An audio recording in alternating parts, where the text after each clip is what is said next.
자, 7장을 지금 하고 있죠. 7장을 한 2시간에 걸쳐가지고 대부분 다 했습니다.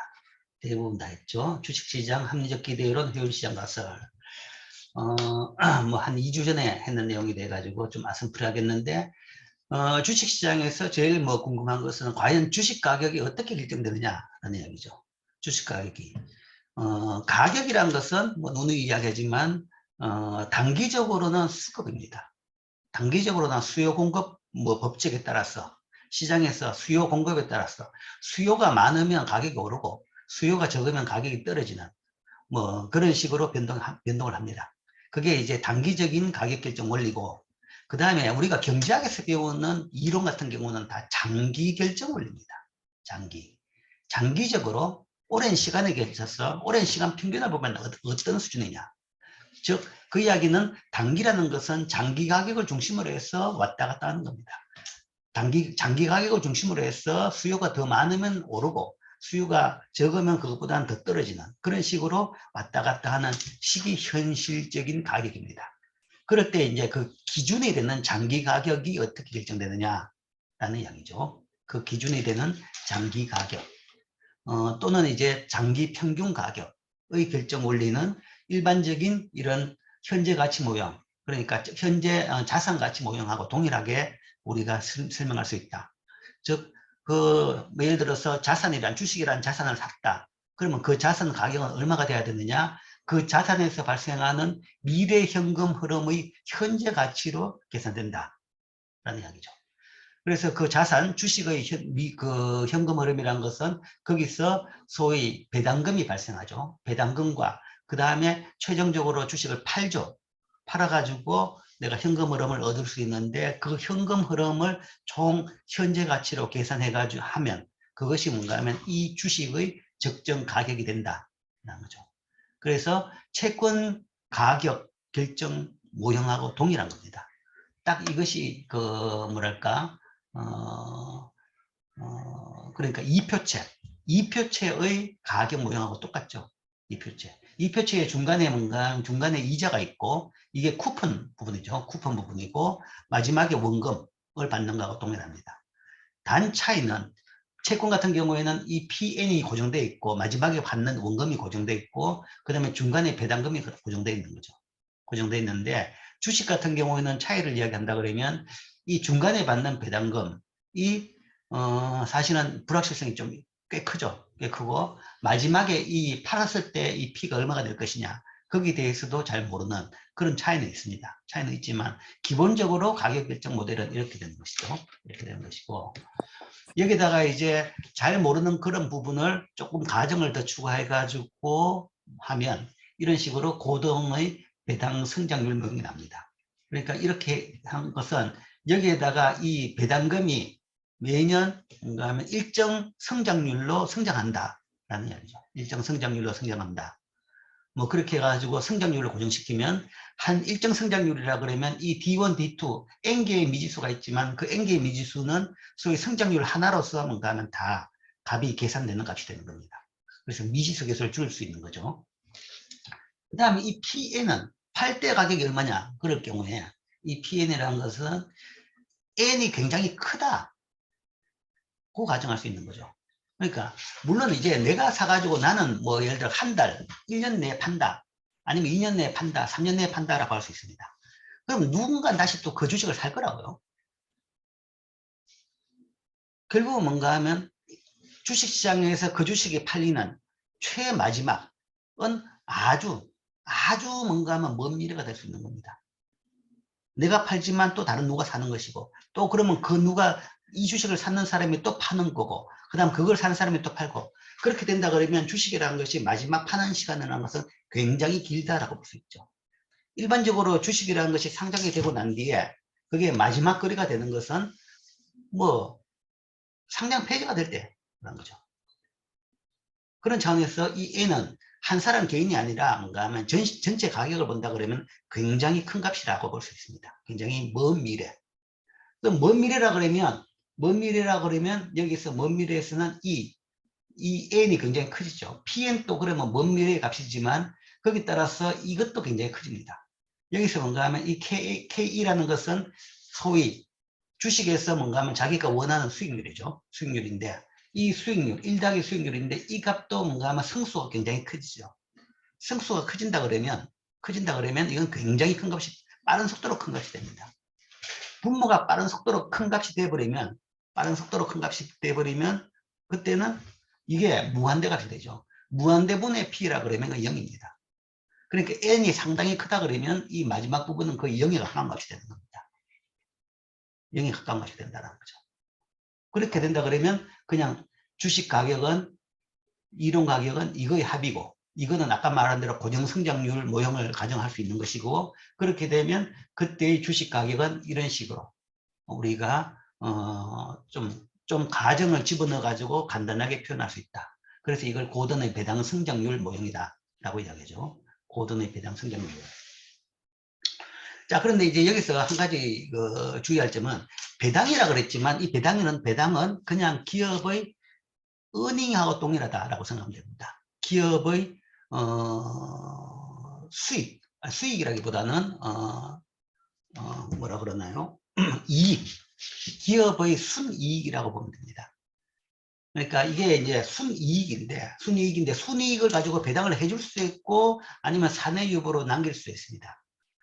그러나 그게 배당을 하든 사내유보로 남기든 둘 다 가격은 동일하게 된다라는 것이 이론적으로도 증명이 돼 있고 실제적으로도 데이터를 통해서 또 많이 증명이 됐습니다. 그렇기 때문에 그리고 전에 이야기했죠. 오히려 대주주 같은 경우에는 배당을 해주는 것이 세금 문제 때문에 오히려 더 안 좋다는 거죠. 그것보다 뭔가 사내유보를 남기면 그만큼 주식 가격이 그대로 오르는 겁니다.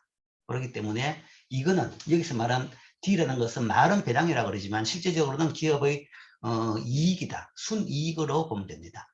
그래서 D는 기업의 순이익. 순이익이라는 것은 세후. 그러니까 영업이익이 있고 일반적으로 이익 데이터의 첫 번째는 영업이익입니다. 영업이익이고 그 고유 영업을 통해서 얻는 이익이 있고 거기다가 이제 영업 외 이익 더하고 그 다음에 세금을 빼고 나면 순이익이 나옵니다. 그래서 그 순이익으로 봐야 됩니다. 이게 이제 고든의 배당 성장률 모형으로 보는 주식 가격 이론입니다. 자, 주식이 이렇게 가격이 결정된다. 자, 오늘 우리가 이걸 가지고 우리나라 주식 가격을 통해 가지고 이 모형으로서 예를 계산을 해보겠습니다. 예를 계산해 보겠는데, 자, 그걸 통해 가지고 실제 우리나라 주식 가격이 예를 들어서 적절하게 결정되는지 이런 것을 한번 판단을 해볼 수는 있겠죠. 자, 이걸 배웠고, 그 다음에 이제 실제 이제 이 모형대로 시장이 움직이느냐 라는 것을 우리가 몇 예로 봤죠. 그죠? 주가가 어떻게 결정되는지. 결국 뭔가 하면 통화정책에 따라 가지고 통화가 늘었을 때 주가가 어떻게 되느냐. 통화가 늘으면 주가가 오른다. 한 거죠. 그래서 최근에 코로나 때 뭔가 하면 엄청난 통화가 늘었죠.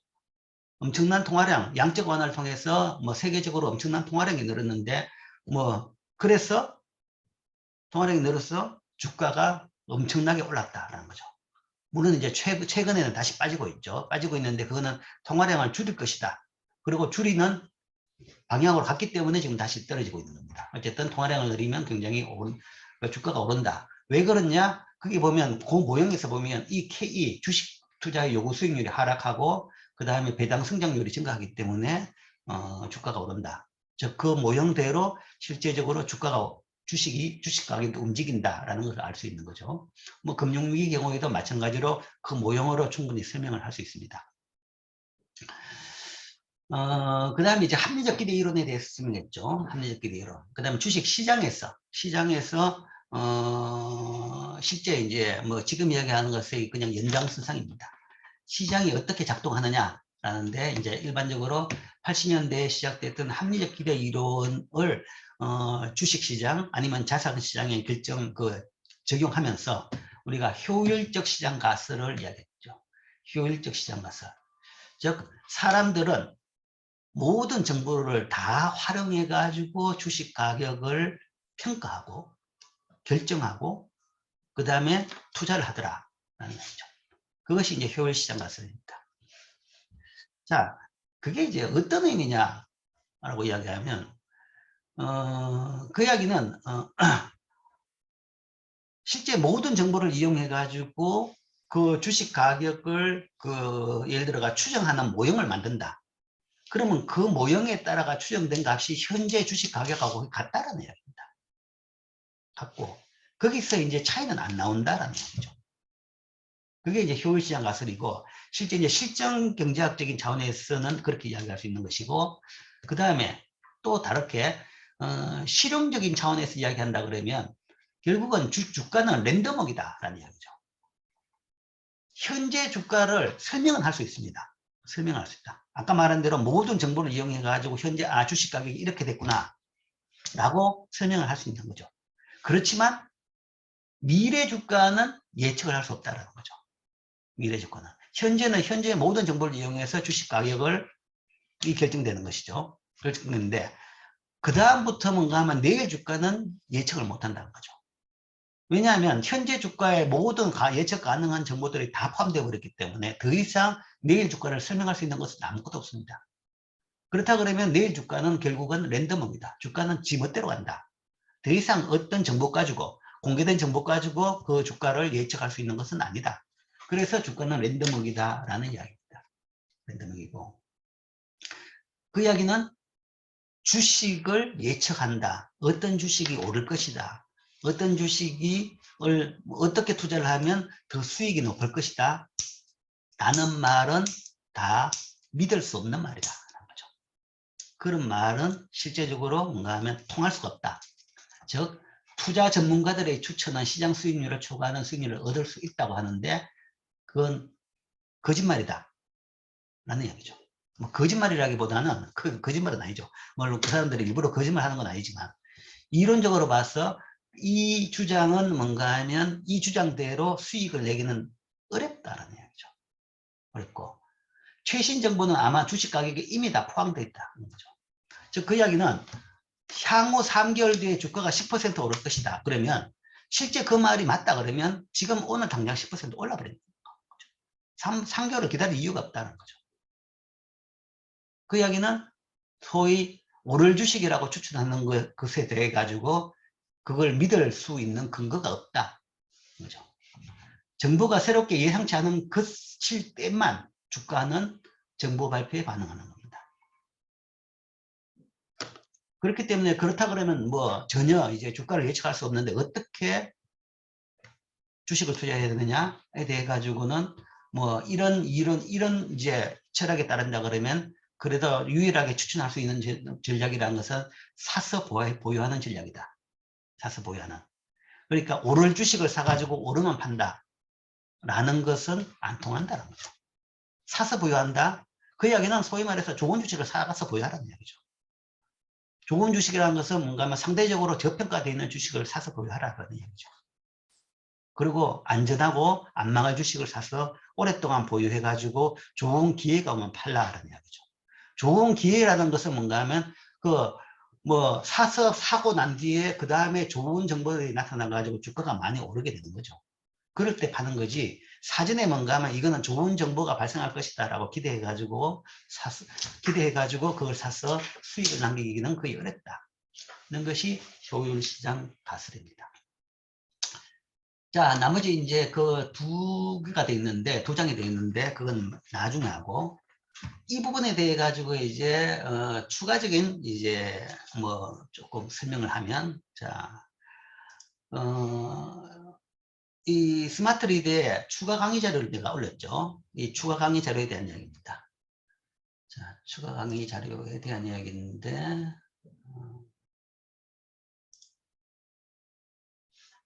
자, 추가 강의 자료 마지막 쪽에 있는 이야기입니다. 7쪽. 지금 이야기하는 그 부분에 대해 가지고 아주 재미있는 어떤 한 사건이 있었습니다. 주식시장에서는 거의 신적으로 추앙받는 워렌 버핏이라는 사람이 있죠. 그러니까 자, 그 이야기는 뭔가 하면 전문 투자가는 전혀 그 사람들의 말은 못 믿는다는 거죠. 못 믿는다라는 것이 그 효율시장 가설의 이야기입니다.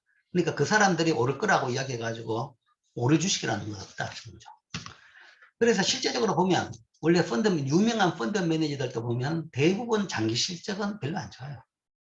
장기적으로 5년, 10년, 20년, 10년, 20년 지속적으로 주가 지수만큼 더 높은 성과를 보인 사람이 별로 없습니다. 거의 없습니다. 뭐 그런 것은 뭔가 하면 아까 말한 효율시장 가설이 맞다라는 반증이 되는 거죠. 그런데 이제 그래도 유일하게 그 발레가 되는 것이 워렌 버핏이죠. 워렌 버핏은 뭔가 하면 30년, 40년 동안에 항상 한 해도 빠짐없이 주가 지수보다 높은 수익을 냈습니다. 높은 성과를 냈습니다.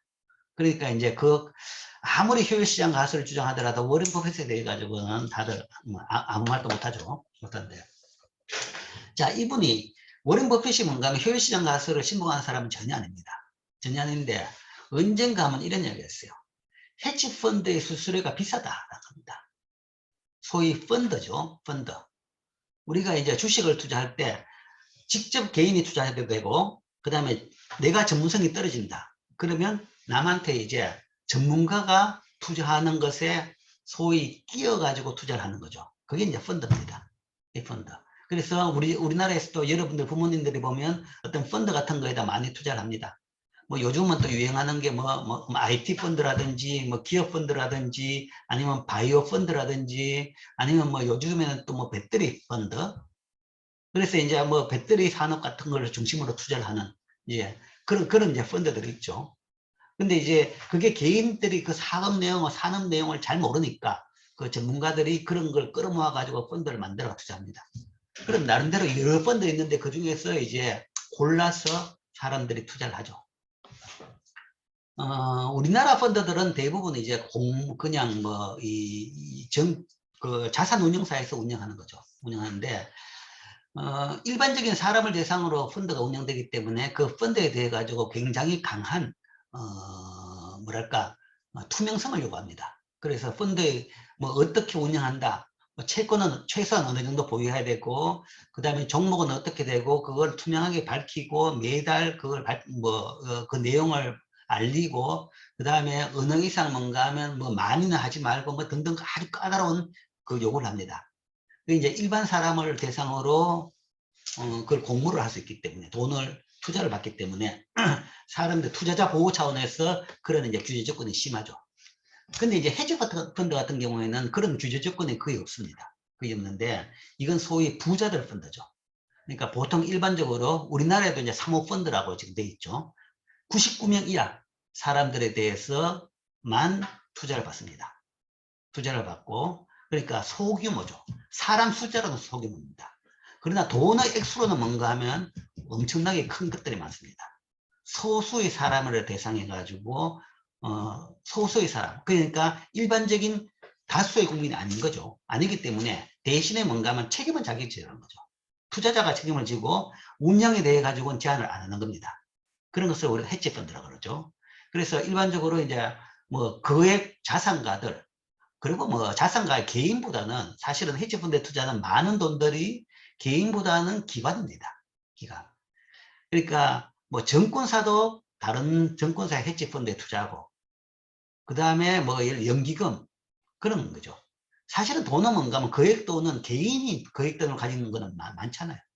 대부분 펀드라든지 연기금이라든지 이제 그런 게 거액이죠. 그리고 보험회사, 돈 많은 데가 보통 보험회사 이런 겁니다. 그런 데서 뭔가 하면 이런 이제 헤지펀드 물론 이제 고객도는 아니지만 그 보험회사 같은 경우는 자기 자본 가지고 그렇게 투자는 가능해요. 이런 데 하죠. 이런 게 이제 헤지펀드인데 즉 진짜 전문가들한테 아주 자유를 주고 재량권을 100% 주고 뭔가 하면 알아서 투자해 가지고 좋은 수익을 내라 라고 하는 거죠. 그러니까 수수료가 비쌉니다. 일반적으로 수수료가 뭔가 하면 전체 운영 자금의 1, 2% 한 2%는 됩니다. 그 정도 되는 거죠. 근데 그걸 가지고 이제 수수료가 너무 비싸다. 워렌 버핏이 수수료가 비싸다 한 거죠. 그러니까 왜 그래 수수료가 비싸냐. 그러니까 헤지펀드에서는 이야기가 왜 우리가 높은 수수료를 받는 이유는 최고의 전문가들이 최고의 인력들이 높은 수익률을 내주기 때문에 최고의 서비스를 해주기 때문에 높은 수수료를 받는다 라고 답을 한 거죠. 그러니까 거기에 대해서 워렌 버핏이 무슨 높은 수익이냐, 진짜 밥값 하느냐 안 하느냐 이야기죠. 그렇게 해가지고 한번 도발을 했죠. 도발을 하니까 거기에 대해서 뭔가 하면 저쪽에서 발끈했죠. 우리는 그래도 최고의 서비스, 최고의 수익을 내었기 때문에 이 수익률을 받는다. 그러니까 워렌 버핏이 그러면 진짜 최고의 수익을 내는지 한번 보자라는 거죠. 그래서 내기를 했는 것이, 자, 버핏이 일반적인 사람들한테 잘 모르는 회사죠. 헤지펀드는 사실 그래요. 그러니까 소수 거액 자산가들을 고객으로 하기 때문에 유명한 투자은행이 아닙니다. 아니라서 잘 모르지. 근데 이게 최대의 사실은 헤지펀드입니다. 프로테제 파트너스라는 이런 헤지펀드 운영사가 있는데, 이게 이제 월스트리트에서 최대의 이런 거액 자산가용 운영사인데, 이 회사하고 워렌 버핏이, 이 회사가 뭔가 하면 자기들은 높은 수익률을 내주니까, 좋은 서비스를 하니까 수수료를 많이 받는다라고 이야기하니까, 그럼 그런지 한번 내기를 해보자라는 거죠. 향후 10년 동안 단기간에 내기를 한다 그러면 단기적으로 뭔가 하면 이 왜곡이 발생해요. 뭐 특별한 일이 생겨가지고 뭐 일이 결정돼 버릴 수가 있는 거죠. 그래서 그런 가능성을 줄이기 위해 가지고 10년 동안 투자 수익 성과를 내게 해보자는 거죠. 10년 동안 너희들 헤지펀드하고, 그 다음에 그런 복잡한 거 안 하는 인덱스 펀드하고 해보자는 거죠.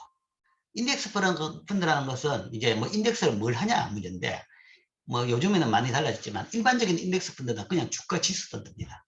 인덱스라는 게 주가 지수죠. 그러니까 시장만큼, 시장 성과만큼 나는지 보자라는 거죠. 시장 성과만큼 나는지 보자. 인덱스 펀드하고 내기를 해보자. 즉 워렌 버핏은 인덱스 펀드로서 뱅가드에서 운영하는, 이것도 이제 이 유명한 자산 운영사죠. 뱅가드에서 운영하는 S&P 500 인덱스 펀드.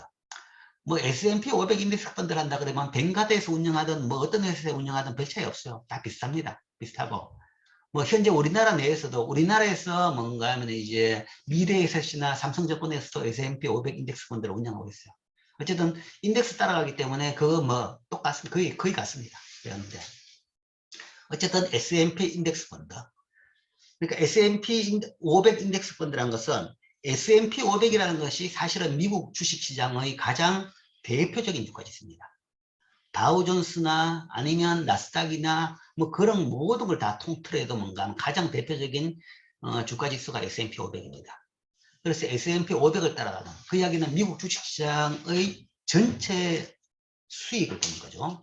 전체 지수를 보는 겁니다. 그걸 그대로 따라간 거하고, 그 다음에 잘 운영한다는 너희들 회사의 대표 펀드를 이야기해봐. 그래가지고 대표 펀드도 하나만 하면 조금 이제 이게 또 셀렉션 바이어스가 있기 때문에 대표 5개를 이야기했습니다. 대표 5개 하고 10년 동안 투자 성과를 비교해보자. 자, 너희들이 뭔가 하면 이렇게 높은 수수료를 받을 자격이 있느냐 하는 거예요. 우리는 뭔가 하면 높은 수익을 낸다라고 자신있게 이야기한 거죠. 그래서 양쪽에서 뭔가 하면 내기를 하면 돈을 내야죠. 그죠? 내기니까.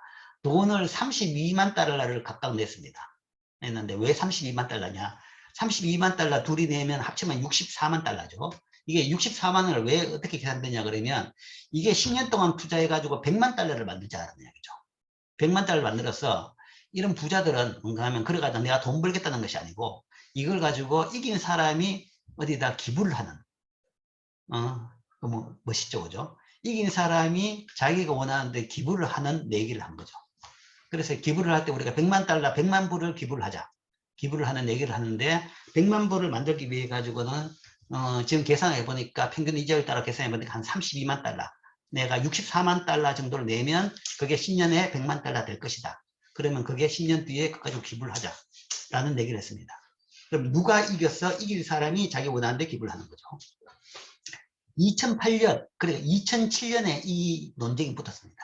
논쟁이 붙어가지고 이런 셋업을 만들어서 2008년 1월 1일자 기준으로 해가지고 내기를 시작했는데, 그 이야기는 내기 끝나는 때는 10년 뒤에 2017년 마지막 날입니다. 뭐 30, 31은 노니까 마지막에 12월 29일. 이 지수로서 그 성패를 판정을 했습니다. 판정했는데 딱 10년 지나가지고 보니까 버핏이 지목했던, 투자한 건 아니죠. 그냥 인덱스 펀드의 연평균 수익률이 7.1%가 나왔어요. 그러니까 10년 동안의 미국 주식시장이 미국 증시가 7.1% 성장했다는 얘기입니다. 7년 평균. 연평균 7.1% 성장했다는 것이고 이 최고의 서비스, 최고의 수익률을 낸다는 회사의 대표 5개 펀드의 평균 수익률이 2.2%였습니다. 2.2%인 거죠. 그러니까 박살이 났죠. 박살이 남으로써 자 이게 하나의 또 다른 반례가 된 거죠. 실질적으로는 이 워렌 버핏이 이걸 이야기할 때는 뭐 효율시장 가설 그런 데 이야기는 아닙니다. 그냥 너는 별것도 아니면서 왜 그래 수수료를 많이 받냐 그 이야기 때문에 나온 거죠. 그 이야기 때문에 나왔는데 이 결과를 보면 이게 어떻게 봐가지고는 지금 이야기했던 효율시장 가설 그러니까 투자 전문가들의 주장이라는 것이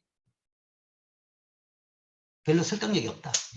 시장이 효율적, 정보에 대해서 효율적이라 그러면 누가 잘한다는 거, 장기적으로 계속적으로 잘 운영 성과가 좋기는 힘들다라는 겁니다.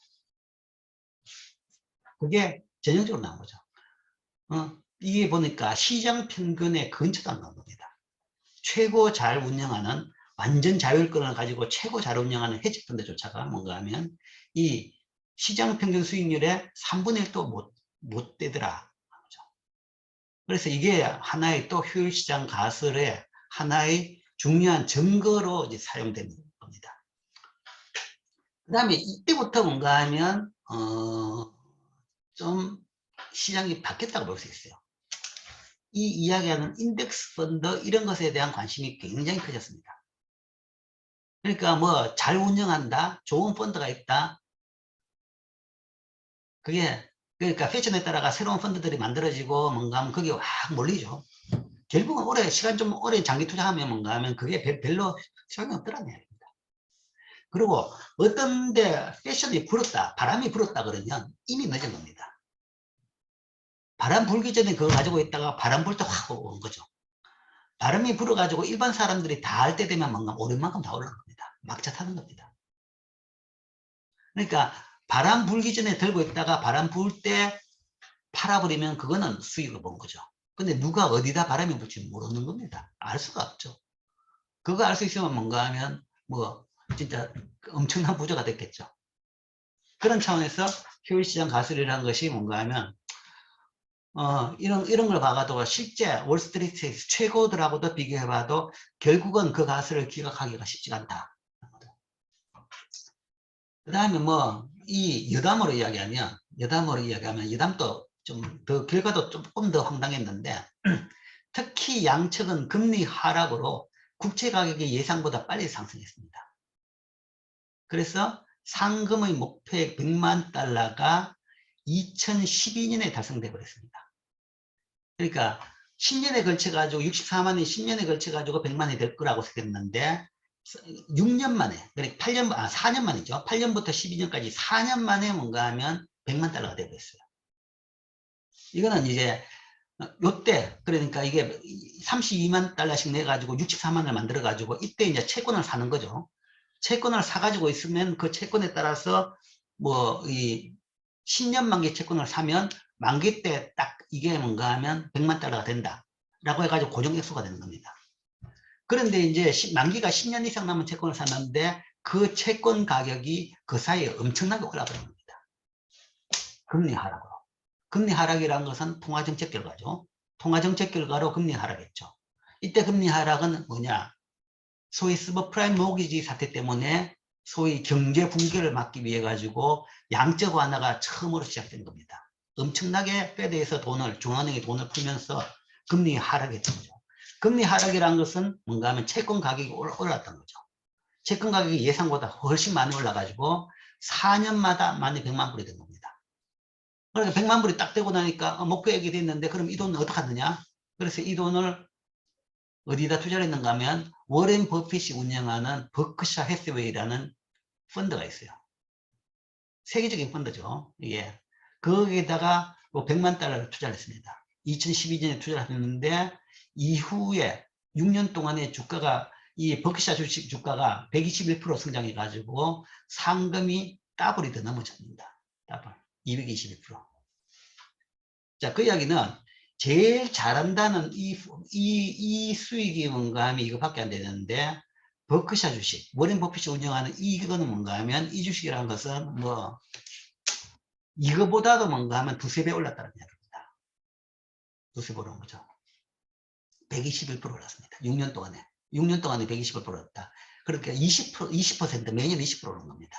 7%보다는 곱하기 3 정도 올랐다는 거죠. 그래서 이거는 이제 곱하기 2로 해가지고 워런 버핏의 완벽한 승리로 스토리가 끝난 겁니다. 물론 자, 여기서 이제 이까지는 효율시장 가설이 맞구나. 근데 이건 보면 효율시장 가설이 또 더 틀린 겁니다. 근데 워런 버핏이 어떻게 해가지고 이렇게 더 말도 안 되는 수익을 내느냐 하는 거죠. 그거는 이제 거기에 대한 이야기는 이제 뭐 좀 디테일한 부분이 있기 때문에 이제 뭐 수업 시간에 하지 못하겠지만 어쨌든 워런 버핏은 예외적으로 굉장한 큰 수익을 내는 겁니다. 이 이제 벅샤 해스웨이 주식이 있는데 원주는 A주입니다. 원주가 있는데 원주가 뭔가 하면 주당 한 주의 가격이 지금 억대입니다. 억대기 때문에 사지도 못해요. 너무 비싸기 때문에 사기도 어렵기 때문에 조금 살 수 있도록 만든 게 이제 B주입니다. B주라서 이제 조금 가격이 몇 천만 원대로 낮춘 겁니다. 그러니까 이 원주는 그 억대는 아마 10억대일 겁니다. 한 주의 가격이. 그 정도 비싸고, B주가 이제 이게 아마 1,000만 원대 정도입니다. 자, 그래서 이게 이제 어떻게 봐가지고 전문가들이 뭔가 하면 어떤 주식을 추천한다. 어떤 게 오를 것이다. 그런 것이 얼마나 뭔가 하면 잘 들어맞을 것이냐에 대해 가지고 굉장한 하나의 효율시장 가설 차원에서 뭔가 하면 맞을 수 없다라는 것을 보여준 또 하나의 큰 예입니다. 세계의 싸움이죠. 그리고 이게 이제 길판이 나고 난 뒤부터 그다음부터는 펀드에 대한 투자보다는 이건 인덱스 펀드. 이쪽으로 투자가 확 줄었습니다. 확 바뀌었습니다. 자, 왜 그러냐? 자, 수수료가 뭔가 하면 엄청나게 차이가 납니다. 헤지 펀드의 수수료에 비해서 인덱스 펀드라든지 아니면 지금 현재 ETF지만 ETF에 대한 수수료는 10분의 1, 30분의 1 정도밖에 안 됩니다. 수수료가 비교가 안 되는 거죠. 그러니까 수수료가 좀 비싸더라도 성과가 좋으면 하겠는데 평균적으로 성과도 별로 안 좋은 거죠. 오히려 성과도 안 좋은 겁니다. 성과도 안 좋고 수수료만 비싼 게 소위 펀드인 거죠. 그래서 이제 그렇게 하는 것보다는 그냥 시장만큼만 따라가자 라는 것으로 많은 투자의 방향이 바뀌었습니다. 자, 이게 효율시장 가설의 하나의 케이스, 하나의 설명 예가 됩니다. 자, 그 다음에는 이제 아까도 이야기했지만 그 고돈의 고정 성장률 모형으로서 우리나라 주식 가격을 몇 개를 한번 보겠습니다. 자, 그게 연습인데 우리나라 주식 가격 가지고 직접 해보면 더 아마 이 내용에 대해서 더 이해가 깊을 수 있겠죠. 더 관심도 있을 것이고. SK 하이닉스 현재 아마 상장 잔액으로는 3등일 겁니다. 3등, 2등인가 3등인가? 삼성전자가 1등이고 이게 2등인가 3등이고 자, 볼까요?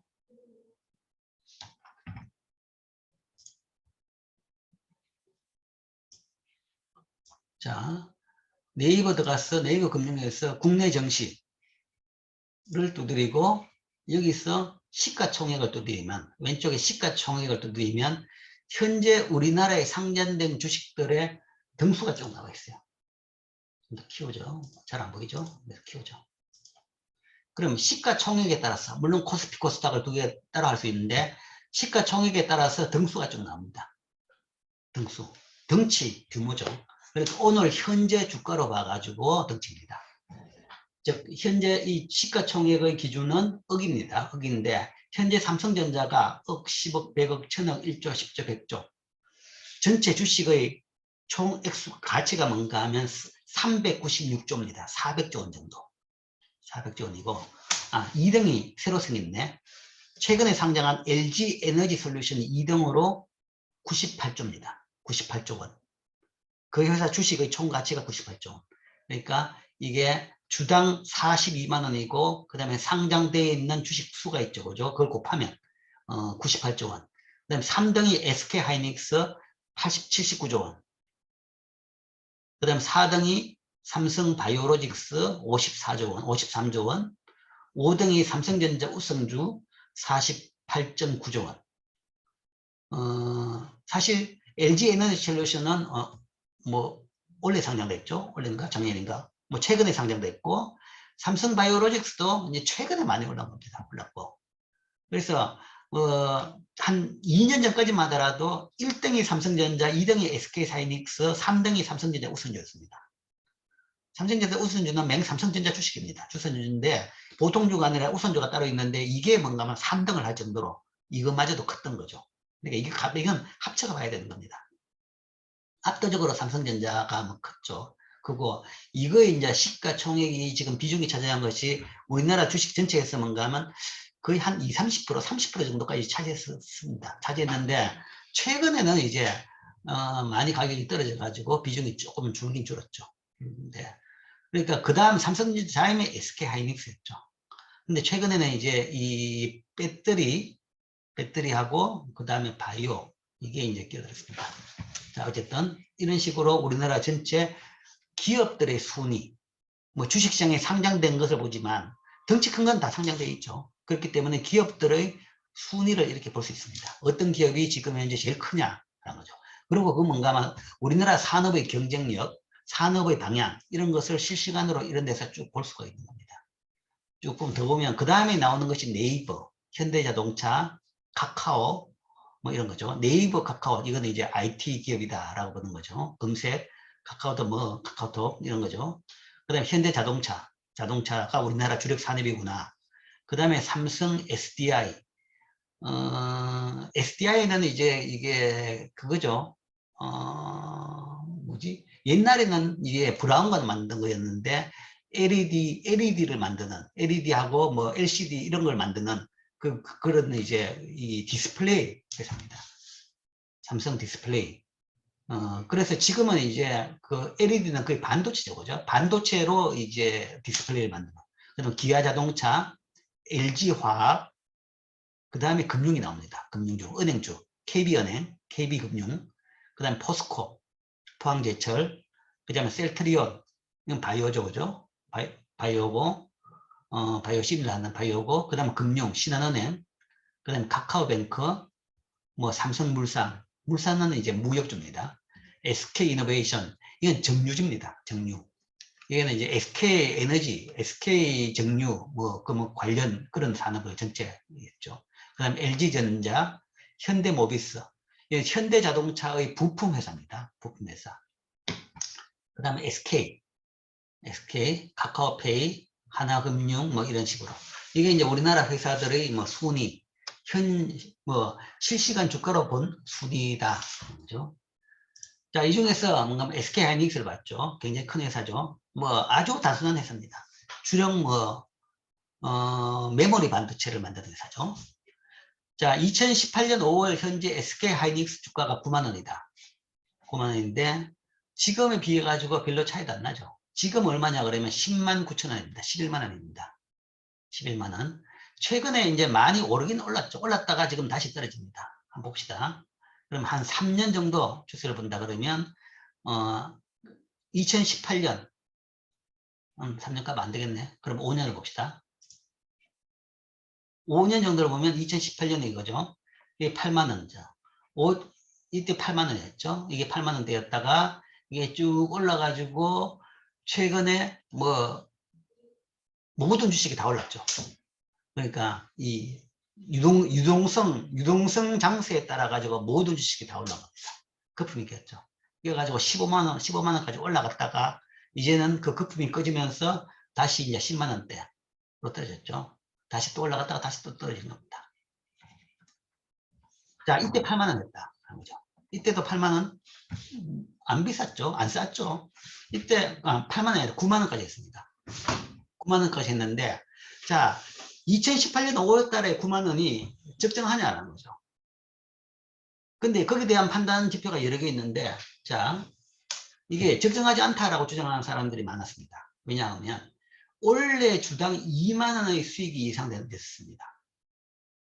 한 주에 2만 원만큼 돈을 버는 회사인데 그 주가가 9만 원이다. 너무 안 싸냐는 거죠.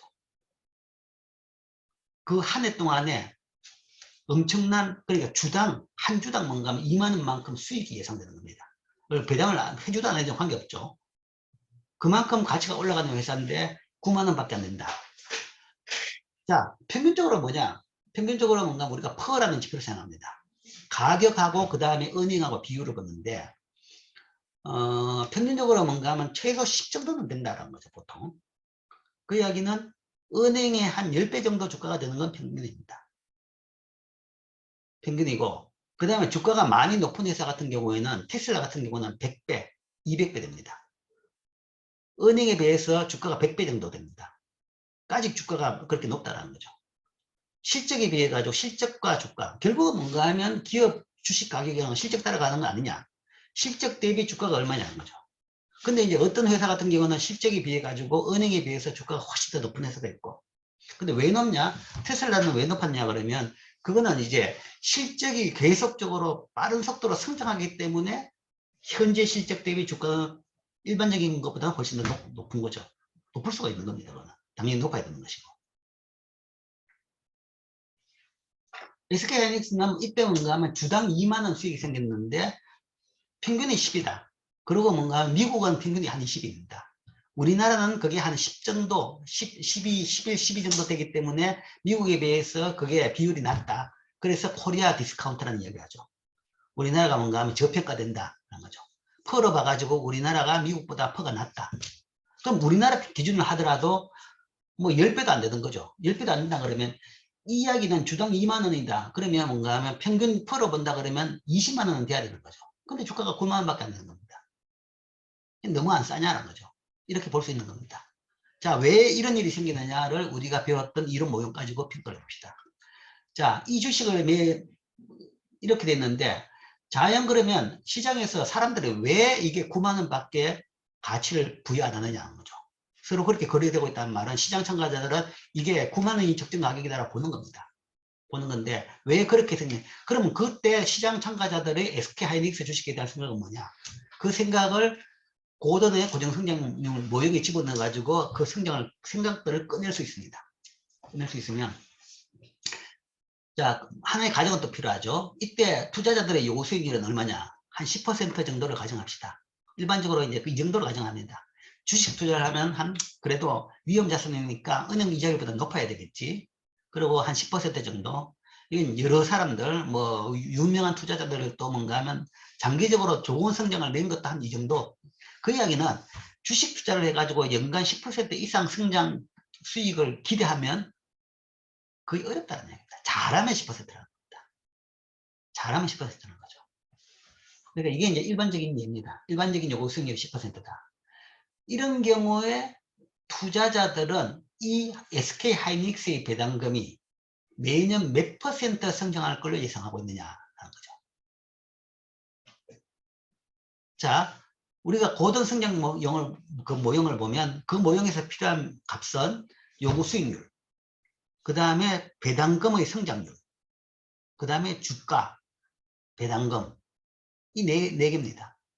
이 네 개인데 이 네 개에서 뭔가 하면 주가는 지금 현재 관찰됐죠. 9만 원. 그 다음 배당금 있죠. 2만 원. 그 다음에 요구 수익률 10% 가정을 했죠. 그럼 여기에서 마지막 하나, 사람들이 생각하는 이 배당금의 성장률을 계산해낼 수 있습니다. 즉 이게 그 모형이죠. 이 모형이 이게 D입니다. D. D 자리에 뭔가 하면 D가 2만 원이니까 D에 2를 집어넣었죠. 그 다음 1 더하기 G 나누기 요게 R E죠. 그죠? 요구 수익률 빼기 G였죠. 이게 P다. 라는 것이 아까 봤던 고등의 고정성장률 모형이었습니다. 그 식에다가 뭔가 하면 지금 요 값들 9만원, 2만원, 10%, 0.1을 집어넣었죠.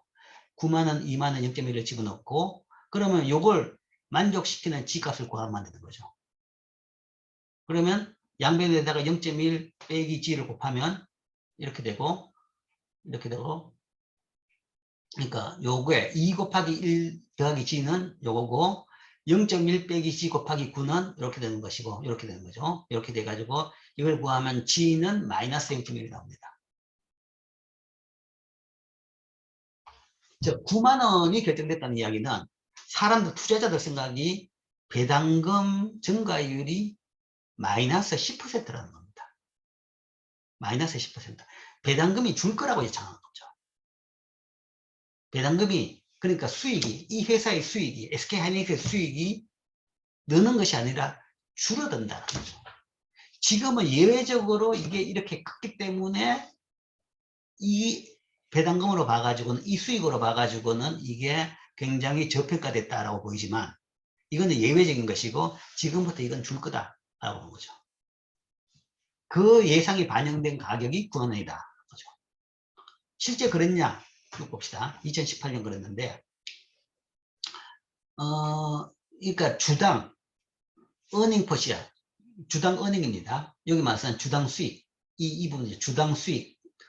우리가 모형에서는 D라고 배당금이라고 이야기했는데, 그게 EPS입니다. 주당 배당금인데, 주당 수익인데, 주당 수익이 2018년 5월 달에는 21,000원이죠. 21,000원이고 주가가 97,700원이었습니다. 700원인데 요날 정확한 액수를 이야기하면 이렇고, 그리고 이렇게 나온 것은 영업이익이 20조만큼 영업이익이 낮기 때문에 그렇습니다. 낮기 때문에 그렇고, 거기다가 세금을 빼고 나면 당기순이익이 11.5조 원이었습니다. 자, 그러면 이 회사가 뭔가 하면 스테디하게 이런 식으로 수익이 나는 회사냐는 아니었다는 거죠. 그 2년 전에 16년에 보면 영업이익이 3.3조였습니다.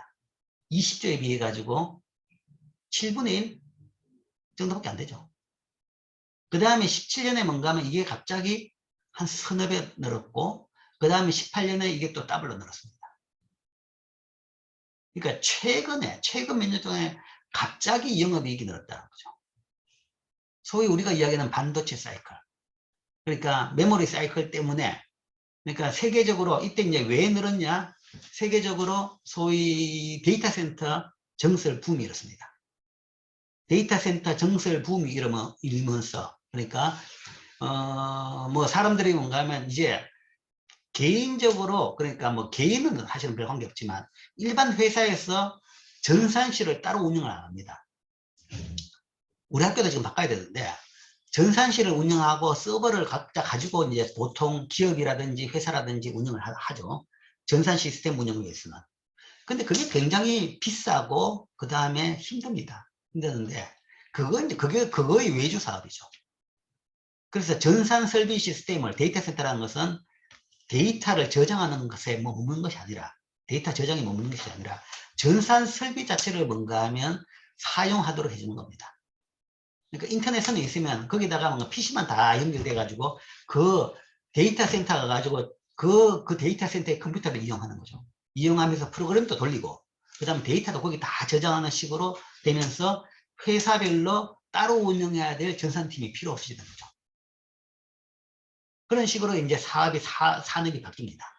그러다 보니까 데이터 센터에 대한 수요가 확 늘어나는 것이고, 그러면 데이터 센터 정설이 뭐 빠른 속도로 늘어나는 거죠. 그게 이제 늘어난 것이기 때문이다. 16년, 17년, 18년에. 데이터 센터라는 것이 엄청난 전산 설비입니다. 설비이기 때문에 거기에서 엄청난 메모리 수요가 발생하면서 세계적인 이 메모리 가격이 굉장히 엄청나게 오르는 이런 일이 발생했죠. 그러니까 똑같은 물건만 만들었는데, 이거 이제 소위 단기적인 수요 급등인 거죠. 단기적인 수요 급등에 따라 가지고 똑같은 물건 만들었는데 가격은 배로 올라갑니다. 배로 올라니까 메모리 만들어 파는 회사는 그냥 절반 정도는, 갑자기 뭔가 하면 수익률이 10%밖에 안 됐는데 가격이 배로 올랐다 그러면 수익률이 55%가 되는 겁니다. 매출액의 뭔가 하면 절반을 내가 가지고 있는 거죠. 그래서 이렇게 영업이익이 확 늘어난 겁니다. 엄청나게 늘어난 거죠. 엄청나게 늘어나는 일시적인 현상이었다. 그리고 이거는 따져본다 그러면 좀 심하다는 거죠. 일시적인 현상이지 곧 이거는 떨어질 것이다 하는 겁니다. 일시적으로 갑자기 소위 사이클인 거죠. 사이클. 이런 식으로 수요가 많다 그러면 당연히 메모리 회사에서도 설비 정설을 하는 거죠. 그래서 생산을 더 많이 만드는 겁니다. 많이 만들어 가지고 정상적인 공급이 된다 그러면 그러면 지금 현재 일시적으로 수요가 급등해가 늘은 상승한 가격은 떨어질 것이다. 그러니까 현재 배당 2만 원은 이거는 일시적으로 과한 것이다 라고 생각하죠. 그렇기 때문에 이때 생각이 뭔가 하면 그렇다 그러면 뭔가 하면 이걸 맞춰 가지고 가격이 결정되는 것은 이거는 말이 안 된다. 그러니까 이게 EPS가 지금은 너무 예외적으로 높았단 말은 지금부터는 떨어진다라고 예상한 거죠. 그래서 이 G값이 마이너스 값이 나온 겁니다. 실질적으로 그랬냐? 나중에 이제 성과를 본다 그러면 2019년 4월에 본다 그러면 EPS가 10분의 1로 떨어졌습니다. 10분의 1로 떨어졌다는 거죠. 그러니까 그 사이클이 지나고 나니까 모르니까 뭔가 하면 막 증세를 가지고 만들어내니까 뭔가 하면 가격이 이게 정상화되는 거다니까 이렇게 떨어지는 겁니다. 그 다음에 2020년에 가서도 뭔가 하면 여전히 한 EPS가 3,000원, 3,000원, 그냥 3,000원 되죠. 2,700원, 3,700원이 됩니다. 이 정도 떨어진 거죠. 2019년 4월 1일 당시에 뭔가 막 컨센서스나 이때 당시에 소위 애널리스트들 그러니까 기업 전문 분석가들이 예측하기를 2019년 4월 당시에 2019년 1년 동안의 EPS가 15,000원 정도 될 것이다 라고 생각한 거죠. 근데 2019년 4월 이게 실제적으로 이 값은 뭔가 하면 사후적으로 나온 겁니다. 이 결산값은 이 4월 1일이라는 것은 4월달 그러니까 2, 4분기는 이 값이 나오는 것은 거의 연말대가 나오는 겁니다. 연말대가 나온 값인데 내가 지나고 났기 때문에 이 값을 집어넣은 건데 실제 이때 주식시장 전문가들이 생각하기로는 물론 그 전문가들도 21,000원은 너무 비싸다. 이거는 진짜 예외적이었다. 그래서 떨어질 것이다 라고 본 거죠. 그래서 떨어지는데 어느 정도 떨어질 것이냐 21,000원이 뭔가 하면 1년 있다가 22,000원이 될 것이다 라고 예측을 못하는 거죠. 어떻기 때문에 한 1,500 정도로 15,000 정도로 떨어질 것이다 라고 예측한 거죠. 예측했는데 실제는 그것보다 훨씬 많이 떨어졌다는 겁니다. 실제는 거의 뭐 반토막이 아니라 10분의 1로 떨어진 겁니다. 그러니까 이래 떨어진 것을 반영하기 때문에 이게 뭔가 하면 이렇게 이 2만에 비해 가지고는 굉장히 저평가됐다라고 보는 건데 이 저평가되는 것이 사실은 사람들의 합리적인 기대를 반영한 것이다 라고 볼 수 있죠. 이때 삼성전자도 마찬가지입니다. 삼성전자도 그 정도 수익 냈는데 그 주가가 말이 되느냐 라는 이야기를 했죠. 이야기를 했는데 그 말이 되는 이유는 뭔가 하면 그 정도 수익은 단기간인 것이고 다음으로 정상화되면 뭔가 하면 거기서 떨어집니다. 그러니까 뭔가 하면 그 수익에 맞는 가격은 안 나오는 거죠. 그거는 나중에 이게 수익이 떨어질 것이다 라는 예상이 포함되어 있다는 거죠. 자, 그래서 주식 가격이라는 것은 뭔가 하면 현재 실적이 아니라 미래 실적에 따라 결정됩니다. 미래 실적. 그러니까 현재의 실적조차도 사실은 현재 모르죠. 현재 실적도 미래에 발표됩니다. 미래. 지금 현재 4월 26일이죠. 오늘 현재 실적이라는 것이 제일 짧은 주기로 보면 2, 4분기 실적입니다. 2, 4분기 실적은 지금 막 1, 4분기 실적들이 발표됩니다. 1, 4분기 실적이 지금 막 그러니까 1, 4분기 3월 끝나고 나가지고 4월 중순 이후에 발표되는 거죠. 그 이야기는 현재 실적, 2, 4분기 실적이라는 것은 7월도 아니고 8월 중순 돼가 발표됩니다. 8월 중순, 8월 말 돼 가지고 발표된다는 거죠. 그리고 더군다나 내가 팔 때까지는 뭔가 하면 훨씬 더 먼 미래가 있는 거죠. 그 실적들이 뭔가 하면 다 예상돼 가지고 주식 가격이 결정되는 겁니다. 예상에 따라 결정되는 거죠. 그러니까 여기서도 뭔가 하면 사람들의 예상에 따라 주식 가격이 결정된다라는 것이 분명히 드러나는 거죠. 자, 뭐 비슷한 예인데, 이 케이스를 가지고 만약에 SK 하이닉스가 지금부터 매년 주당 2만 원 수익을 기록하고 있다. 그러니까 이 2만 원, 이 경우에 뭔가 하면 현재 9만 원이었는데 가격이 이게 뭔가 하면 진짜 2만 원이 계속된다. 그러면 주가가 얼마가 돼야 되냐는 거죠. 매년 2만 원 정도 수익이 발생할 것이다. 라고 예상한다 그러면 그리고 투자자의 요구 수익률 10%라 그러면 이때는 과연 주가가 얼마가 돼야 될 것이냐. 그렇다 그러면 그때는 주가는 20만 원이 된다. 매년 2만 원 정도 수익 생긴다. 그러면 이 고정 성장률 모형에 집어넣으면 되죠. 매년 2만 원, 디비던드가 2만 원이고 매년 2만 원 생긴단 말은 성장률이 0이라는 이야기죠. 성장을 안 해도 돼요. 안 해도 되고 성장률이 0이다. 지금 이게 계속 현재 상태로 유지된다. 그러면 그때는 성장률에 대한 가정까지도 아주 깨끗하게 해결을 해버리죠. 0%니까. 그럼 여기 G 자리에다 0을 다 집어넣습니다. 집어넣어가지고 곱하면 0.1분의 1이 되는 거죠. 그러면 2에 곱하기 10배, 20만 원. 현재 2만 원만큼 어닝이 발생하고 이게 지금 현재 더 성장할 필요도 없고 계속 고정된다. 라고 하면 그때는 적정 주가는 20만 원이 돼야 된다. 20만 원. 근데 20만 원이 안 되고 9만 원밖에 안 됐다라는 것은 성장이 아니라 어닝으로 봐가지고는 물론 이제 생산량은 늘어나겠죠. 생산량은 늘어나겠지만 순이익은 줄어들 것이다. 라는 예상이 포함되어 있는 거죠. 그리고 실제 지나고 나서 보니까 그 예상대로 순이익이 많이 줄었습니다. 그리고 예상보다 훨씬 더 많이 줄었죠. 10%보다 훨씬 더 많이 줄었죠. 근데 이 10%를 뭔가 하면 10%를 이걸로 바로 이 비율로 이야기하지 못합니다. 왜냐하면 이거는 뭔가 하면 매년 10% 계속 준다는 이야기입니다. 고정성장률은. 그러면 뭔가 하면 이게 한 해 확 줄으면 그 다음부터는 여기가 계속 유지된다. 그러니까 2019년은 이거지만 그 다음에 2020년에는 이것보다는 또 늘어난 거죠. 그렇기 때문에 어쨌든 이런 하락에 대한 예상이 반영되어 있다는 것이 이 데이터를 통해 가지고 주가를 통해 가지고 우리가 정확하게 이해가 된다는 거죠. 이런 걸 모르고 뭔가 이야기하면 이걸 가지고 우리나라 주식은 왜 코리아 디스카운트가 왜 이래 심하냐 뭐 이런 이야기 합니다. 이건 말도 안 되는 주가다. 뭔가 하면 주가가 왜 안 오르느냐 뭐 공매도 때문에 주가가 안 오른다 이런 얘기를 하는 거죠. 자, 그 다음에 이제 또 다른 예를 한번 봅시다. 자, 이런 예를 통해 가지고 이런 방법을 통해서 여러분들이 현재 주식 가격에 대한 평가를 해볼 수 있습니다. 개인들이 한참 많이 관심을 가졌던 주식이 이제 셀트리온입니다. 아까도 그 앞에 쭉 있었죠. 옛날에 비해 가지고는 셀트리온은 상당히 주가가 많이 떨어져 가지고 밑으로 쳐졌지만 아주 앞쪽으로 굉장히 좀 앞쪽으로도 갔었습니다. 자, 셀트리온 주가가 31만 원. 그러니까 이때가 한 2, 3년 전일 겁니다. 31만 원이고 원래 주당 수익이 6,000원 정도 예상됐습니다.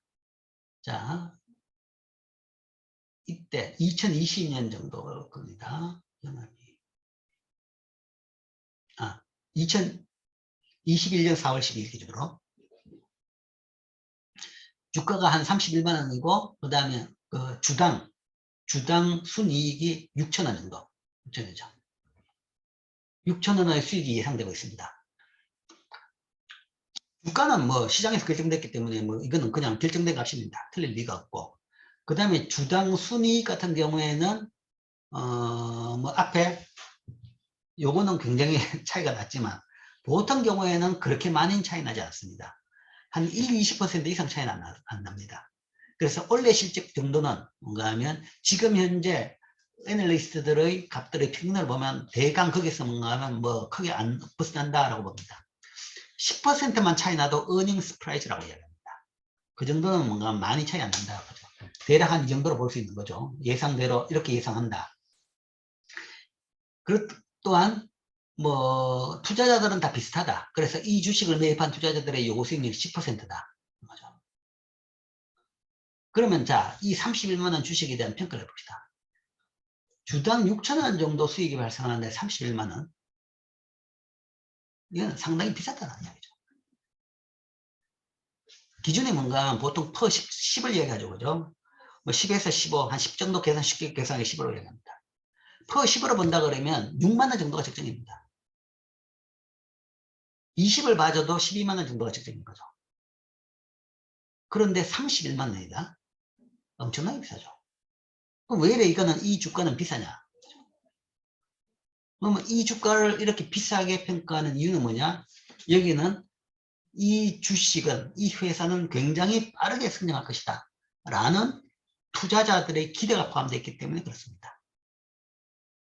실제 이제 성장률이 0이다 그러면, 예를 들어가 6만 원 그러면, 6천 원 그러면 6만 원 정도가 적정인 거죠. 앞에 2번 문제 그대로 대입한다 그러면 이런 경우라 그러면 2만 원, 6만 원이 적정 주가입니다. 적정 주가인데 만약에 성장률이 뭔가 높다 그러면 그건 다른 이야기가 될 수 있는 거죠. 그러면 31만 원으로 거래된다는 말은 사람들의 성장률이 어느 정도로 예상하고 있느냐라는 것을 계산해보라는 문제입니다. 동일하게 이 고등 고정 성장률 모형에 집어넣을 수 있죠. 그렇게 되면 가격은 31만, 만원 단위로 31을 집어넣고, 그 다음에 배당금은, 그러니까 D 부분에는 뭔가 하면 EPS, 주당 수익이죠. 그죠? 6,000원이니까 0.6만 원이죠. 0.6을 집어넣고, 그 다음에, 요거 수익률은 10%니까 0.1을 집어넣습니다. 그리고 G가 있고, 그 다음 1 더하기 G가 있는 거죠. 이 식을 만족시키는 G를 계산하면 됩니다. 계산해내면, 이 식을 만족시키는 G는 3.1, 31.6분의 2.5가 나옵니다. 계산해보면. 그러면 0.0791. 0.0791. 그 이야기는 7.9%라는 이야기입니다. 이 이야기는 셀트리온 기업이라는 것은 성장률이 거의 한 8% 매년 성장한다. 이 주당 수익이 매년 8%나 성장한다. 라고 사람들이 예상하고 있다는 거죠. 물론 이제 8%라는 것이 뭐 그렇게 높냐라고 이야기하는데 실제 이제 고등 성장률 모형에서는 엄청나게 높은 겁니다. 이 모형에서는 이 G가 뭔가 하면 0.1보다 초과하지 못합니다. 이게 이제 모형 자체가 뭔가 하면 그렇게 돼 있는데 최고가 0.1입니다. 그리고 0.1이든 10%가 된다 그러면 이거는 이제 이 모형이 성립 안 하게 되는 거죠. 그러니까 10%가 최고고 그게 가까울수록 뭔가 하면 엄청나게 빠른 성장을 하는 겁니다.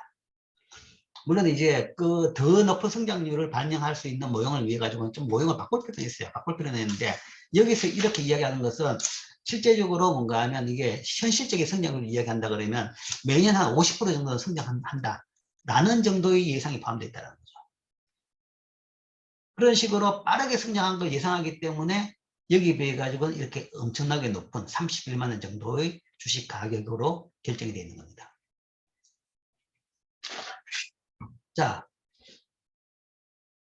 그런데 이제 보죠. 주가를 보면 뭐 어쨌든 2017년부터 18년, 19년, 20년, 21년 쭉 봅니다. 22만 원, 22만 원, 18만 원, 36만 원, 31만 원. EPS 3만 3천 원, 2천 원, 2천 원, 3,700원, 6천 원. 여기서 좀 높아졌어요.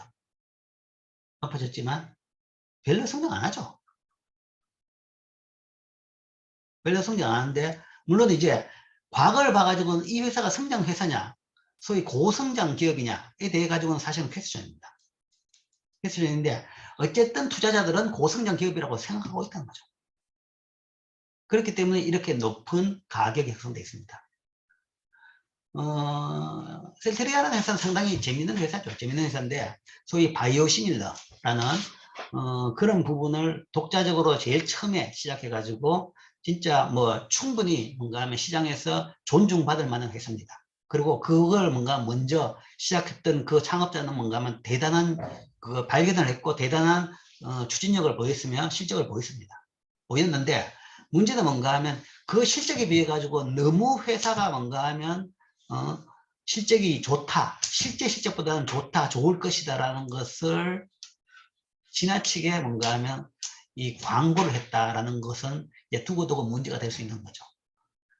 뭐 이번 코로나 초기에도 뭔가 하면 이 셀트리온 회사가 뭔가 하면 백신이라든지 치료제라든지 그런 걸 다 만든다고 뭐 완전 굉장히 이 언론을 장악을 했죠. 언론 플레이를 굉장히 잘하는 사람입니다.